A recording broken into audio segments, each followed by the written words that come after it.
Ciambellone al tiramisù pronto. Andiamo a farlo insieme che è facilissimo. Qui mi sono già preparata gli albumi, andrò a montarli a neve e qui ci sono i tuorli dove andrò a fare lo zabaglione. Ecco gli albumi montati a neve, fermissima! Prova del 9. Voilà! Andiamo a inserire 100 g di zucchero semolato nei tuorli. Andiamo a montare. Eccolo qua, però prima assaggio.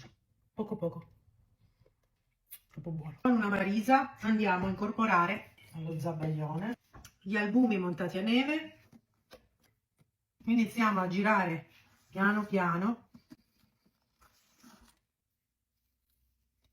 Aggiungo il mascarpone. Bellissima, liscissima, super buonissima. Quindi questa la copro e la metto via. Mi sono portata avanti e ho incellofanato la mia teglia per ciambellone. Andrò a mettere i miei savoiardi imbevuti, in questo caso non solo nel caffè, ma nel caffè latte con una spolverata di cioccolato. Lo faccio così perché risulta un pochino più leggero per mia figlia. Voi fate come vi pare. La mia crema al mascarpone in frigo è stata circa 15 minuti. Devo spalmare la cremina tutta intorno. Primo step finito. Qui c'è il caffè, vado ad aggiungere il latte e il cioccolato. Andiamo a comporre la torta. Non zucchero. Bisognerebbe per regola zuccherarlo, io non seguo le regole, quindi non lo zucchererò. Il lavoro deve essere di precisione, quindi calma e sangue freddo.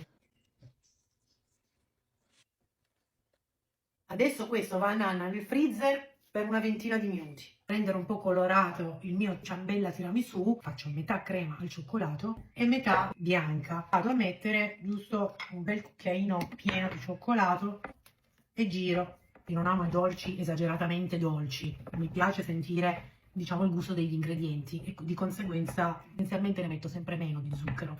Comunque vi lascio tutto in descrizione, dosi, eccetera eccetera, e se volete farlo anche voi seguite la mia ricetta e vi viene un tiramisù molto goloso.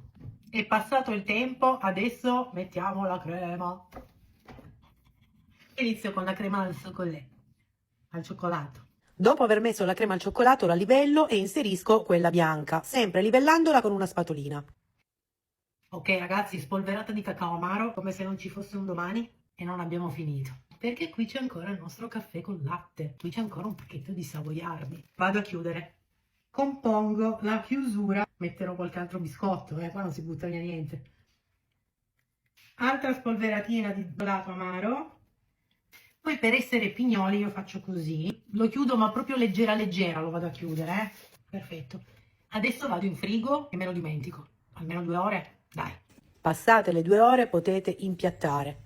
Questo è veramente il momento del terrore, però se fate con calma sarà un successo. Polvere di cacao amaro per guarnire e il gioco è fatto.